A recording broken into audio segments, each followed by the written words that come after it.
അയ്യോ, നമ്മുടെ എയർ റഹീം എയറിലായ പിന്നെ കമ്മികൾ കരച്ചിലോട് കരച്ചിലാണ്. ഇംഗ്ലീഷ് അറിഞ്ഞാലേ നേതാവാകുള്ളൂ, എല്ലാവരും എല്ലാ ഭാഷയും കൈകാര്യം ചെയ്യണമെന്നില്ല, ട്രോളുന്നവരെല്ലാം വിവരമില്ലാത്തവരാണ് എന്നൊക്കെ മെഴുകി നടക്കുന്നവർ ചില കാര്യങ്ങൾ അങ്ങ് മറന്നുപോയെന്ന് തോന്നുന്നു. അതൊന്ന് ഓർമ്മിപ്പിക്കാമെന്ന് കരുതി. പൊന്നു കമ്മികളെ, മോദിജി നല്ല മണിമണിയായിട്ട് ഇംഗ്ലീഷ് സംസാരിച്ചിട്ട് പോലും നീയൊക്കെ ഇവിടെ പാടി നടന്നത് എന്തായിരുന്നു?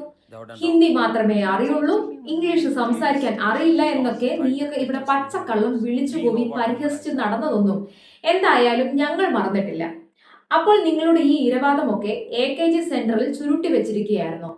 സംഘികൾക്ക് വിവരവും വിദ്യാഭ്യാസവും ഇല്ല എന്നൊക്കെ പുലമ്പി നടക്കുന്ന നിങ്ങളും നിങ്ങളുടെ നേതാക്കളും പോയിട്ട് നിങ്ങളുടെ അപ്പനപ്പൂമാർ വിചാരിച്ചാൽ പോലും സംഘികളുടെ നിലവാരം അളക്കാനായിട്ടില്ല മക്കളെ. ഹിന്ദിക്കെതിരെ നിങ്ങളെടുത്ത നിലപാടൊക്കെ ഇവിടെ ആരും മറന്നിട്ടില്ല. ഹിന്ദിയും ഇംഗ്ലീഷും അറിയാതെ ബബബ അടിച്ച് നാണം കെട്ടിരിക്കുമ്പോൾ ഇവിടെയുള്ള മണ്ടൻ സഖാക്കൾക്ക് കൈയടിക്കാനും റീൽസ് ഇടാനും പാർലമെന്റിൽ മലയാളം മതിയാകും. എയർ റഹീം പഠിച്ചെടുത്ത വിദ്യാഭ്യാസം തന്നെയാണോ ഈ BAയും MAയും LLB ബിരുദവും ഒക്കെ എന്ന് ആരെങ്കിലും സംശയിച്ചാൽ അവരെ എങ്ങനെ കുറ്റം പറയാനാകും?